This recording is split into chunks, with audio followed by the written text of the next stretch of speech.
So can a machine be creative? I mean, really creative?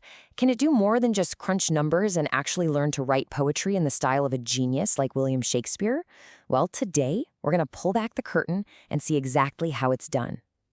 Let's dive in. Just listen to that line for a second. It's got that rhythm, right? The old-timey words, that dramatic flair. I mean, it seriously feels like it could have been ripped straight out of some lost manuscript discovered in an old dusty attic. It sounds like Shakespeare. But was it?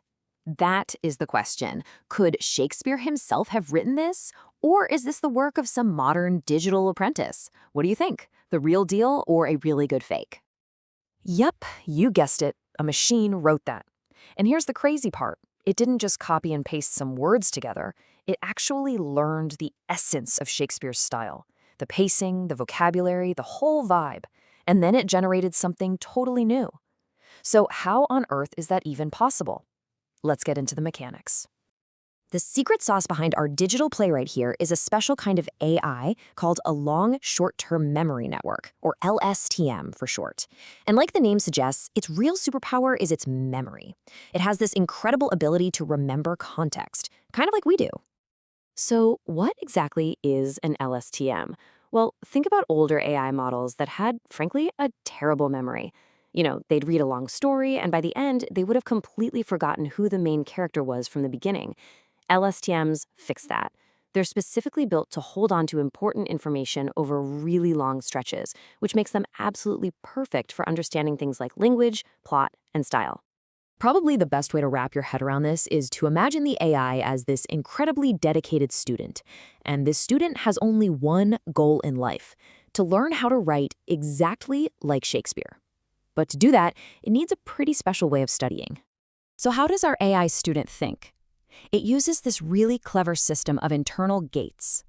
As it reads a new word, one gate decides what new information is important enough to keep. At the very same time, another gate, you can think of it like a bouncer, gets rid of older information that's no longer relevant. This is so important.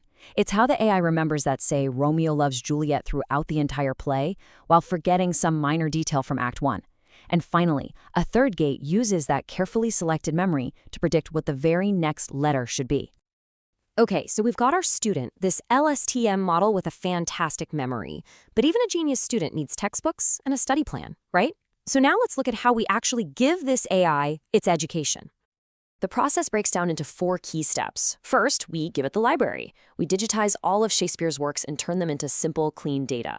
Second, we make flashcards. We map every single letter, number, and punctuation mark to a unique number, because that's the only language the AI really understands. Third, we create practice drills. We chop up all that text into thousands of little snippets for the AI to study. And finally, we build the AI brain. We define the structure of the LSTM and set the rules for how it's going to learn from its mistakes. And then, you just let it study.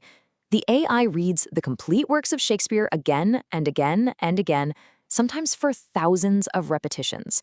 With every single pass, it gets a tiny bit better at predicting the next character.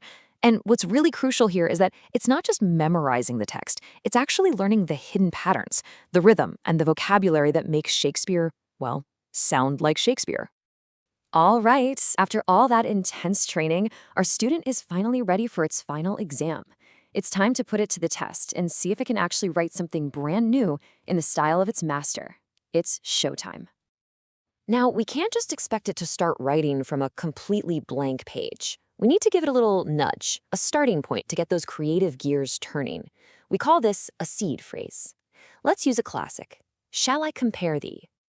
Okay, so based on that little seed phrase and all of its training, the AI looks at the sequence and calculates the most probable next character. In this case, after seeing the and a space, its neural network fires and says the most likely character is a T. But it doesn't stop there. It then takes that new, slightly longer phrase and feeds it right back into itself. It runs the calculation all over again. Now, what comes after T? The model overwhelmingly predicts an O. And this little feedback loop is the real magic of the creative process. The AI just keeps doing this, character by character, building out words, then sentences. It's not planning out the whole sonnet in advance, it's just constructing it, one single letter at a time, guided by all those patterns it learned from the real Shakespeare. Look, Teaching an AI to write like Shakespeare is, let's be honest, a fantastic party trick. But this whole experiment is so much more than just a cool novelty. It's actually a window into a technology that is already changing our world in some pretty profound ways. Does this whole process of predicting the next thing in a sequence, does that sound familiar? It absolutely should. It's the exact same idea behind the predictive text on your phone that's constantly trying to finish your sentences. It's what powers AI writing assistants that help you draft emails, the chatbots that answer your questions online, and even systems that can generate entire articles. So here's the big takeaway. Whether it's mimicking Shakespeare or suggesting the next word in your text message, the fundamental idea is exactly the same. An AI learns all the patterns from a huge pile of data, and then it uses that knowledge to make a really good guess about what should come next. This is, without a doubt, a foundational building block of modern AI. And all of this brings us to one last really fascinating question. We've just seen that an AI can master the style of a creative genius. So as these tools get more and more powerful, what does that actually mean for the future of human creativity? Is AI a threat, or is it a powerful new partner? That is definitely something to think about. Thanks for watching.